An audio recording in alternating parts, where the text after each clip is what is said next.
దేశం కోసం జరిగే ఎన్నికల నగారా మోగింది. రానున్న ఎన్నికల్లో నరేంద్ర మోడీ నాయకత్వంలో ఎన్డీఏ కూటమి 400 సీట్లు గెలిచే దిశగా కృషి చేస్తోందని కేంద్ర మంత్రి కిషన్ రెడ్డి అన్నారు. బాగ్ అంబర్పేట్ డివిజన్లోని నందనవనం, శారదానగర్, సంజయ్ గాంధీ నగర్, సాయిబాబా నగర్, ఈసీ కాలనీలో బస్తీలో పర్యటించారు. ఈ సందర్భంగా వారు మాట్లాడుతూ దేశ ప్రజలు నరేంద్ర మోడీ నాయకత్వాన్ని మళ్లీ కోరుకుంటున్నారని, బీజేపీకి 302 సీట్లు ఉన్నాయని, ఇప్పుడు 370 సీట్లతో మళ్లీ బీజేపీ స్వతంత్రంగా ప్రభుత్వం ఏర్పాటు చేస్తుందని ధీమా వ్యక్తం చేశారు.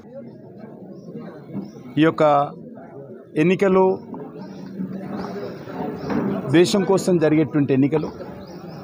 ఈ ఎన్నికలు నరేంద్ర మోడీ గారికి ఎంత మెజార్టీ స్థానాలు లభిస్తాయో నిర్దేశించేటువంటి ఎన్నికలు. ఇప్పుడు 302 స్థానాలు ఉన్నాయి. భారతీయ జనతా పార్టీకి సొంతంగా 370 స్థానాలు వస్తాయనేటువంటి అంచనా వేస్తూ ఉన్నారు అందరూ.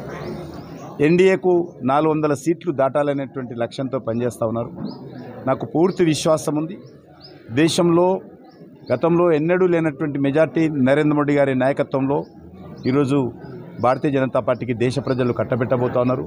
దేశంలో శాంతి భద్రతలు కాపాడడం కోసం, దేశంలో సుస్థిరమైనటువంటి ప్రభుత్వం ఏర్పాటు చేయడం కోసం, దేశంలో ఒక శాంతి.